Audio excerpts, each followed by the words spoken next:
প্রচণ্ড গরমে স্কুল থেকে ফিরে, অফিস থেকে ফিরে যদি এইরকম ঠান্ডা ঠান্ডা এক গ্লাস ম্যাঙ্গো লস্যি করে খাওয়া যায় তাহলে সত্যি মন প্রাণ জুড়িয়ে যায়। নমস্কার বন্ধুরা, আজকে আমি আপনাদের তৈরি করে দেখাবো ম্যাঙ্গো লস্যি। তো এই ম্যাঙ্গো লস্যিটা আমি কিভাবে তৈরি করছি আপনারা ভিডিওটা স্কিপ না করে পুরোটা দেখতে থাকুন।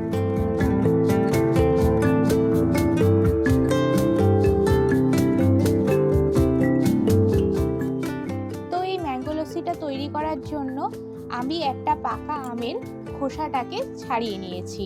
এখন আমি এই পাকা আমটাকে গ্রেটারের দ্বারা গ্রেট করে নেব।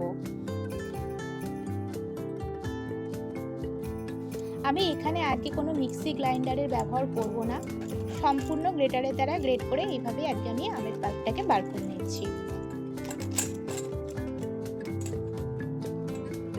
দেখুন, সমস্ত আমটা আমি গ্রেটারের দ্বারা গ্রেট করে নিয়েছি।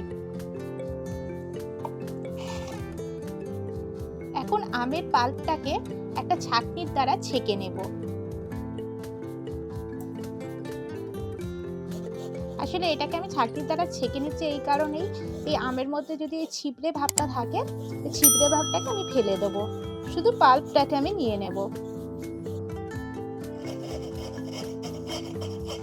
দেখুন বন্ধুরা, আমের পাল্পটাকে আমি ছেঁকে নিয়ে নিয়েছি, সম্পূর্ণ পাল্পটা। দেখুন কতটা পাল্প হয়েছে। এখন আমি একটা বাটি নিয়ে নেব। এর মধ্যে আমি 200 গ্রাম পরিমাণ টক দই নিয়েছি। এই টক দইটা আমি বাটির মধ্যে ঢেলে নেব।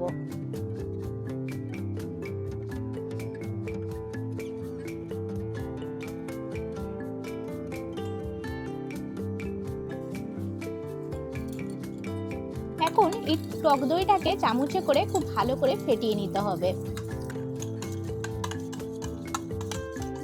দেখুন, খুব ভালো করে ফেটিয়ে নিলাম।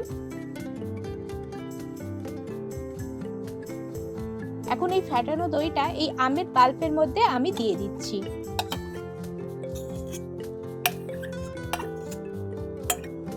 এখন আমি এর মধ্যে কিছুটা পরিমাণ কাজু বাদামের গুঁড়ো দিয়ে দিচ্ছি। কাজু বাদামকে আমি গুঁড়ো করে রেখেছিলাম 5-6টা, সেই গুঁড়োটা দিয়ে দিলাম।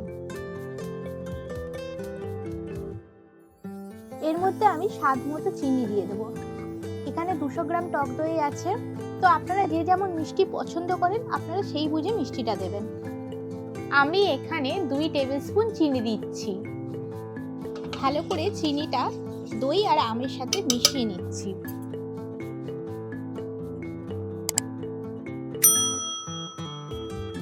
এই কাপের মধ্যে দেখুন টক দই লেগে আছে। আমি এখন ঠান্ডা ঠান্ডা ফ্রিজের জল এই কাপের মধ্যে নিয়ে নেব, আর এই 1 কাপ ঠান্ডা জল আমি দই আর আমের মিশ্রণের মধ্যে দিয়ে দেব। এই ঠান্ডা জলটা এখন আমি এর মধ্যে দিয়ে দিলাম। এর মধ্যে আমি স্বাদ মতো লবণ দিয়ে দিচ্ছি, অল্প একটুখানি লবণ দিতে হবে। এখন এরকম একটা ডাল ঘুটনি নিয়ে নিয়েছি, আর এই ডাল ঘুটনি বা ডালের কাটা বলে এটাকে, এটা দিয়ে এইরকম করে এটাকে ভালো করে কাটা দিয়ে এটা ঘোরাতে হবে। আর আপনারা যদি মিক্সি ব্লেন্ডারে করেন তাহলে মিক্সি ব্লেন্ডারের মধ্যে দই আর আমটাকে দিয়ে, আমের পাল্পটা আর চিনি দিয়ে, জল দিয়ে ভালো করে ব্লেন্ড করে নেবেন। বন্ধুরা, এই আমের শরবত যদি আপনাদের ভালো লেগে থাকে তাহলে কিন্তু অবশ্যই লাইক করে দেবেন, আর প্রচুর প্রচুর বন্ধু বান্ধবের সাথে শেয়ার করবেন। আর আপনি এখনো পর্যন্ত আমার চ্যানেলটাকে যদি সাবস্ক্রাইব করে না থাকেন তাহলে এখন নতুন নতুন রেসিপি পেতে আমার চ্যানেলটাকে সাবস্ক্রাইব করে নেবেন। আম লস্যি আমার রেডি। এবার আমি আপনাদের পরিবেশন করে দেখাচ্ছি আম লস্যি কেমন হয়েছে। আমি একটা কাঁচের গ্লাস নিয়ে নিয়েছি। এবার আমি ম্যাঙ্গো লস্যিটা আপনাদের পরিবেশন করে দেখাচ্ছি কেমন হয়েছে। কিন্তু আমি আজকে আইস কিউব ব্যবহার করলাম না, আমি এমনি ফ্রিজে ঠান্ডা জল দিয়ে লস্যিটা করেছি। ওপর দিয়ে আমি একটু কাজু বাদামের গুঁড়ো দিয়ে দিচ্ছি,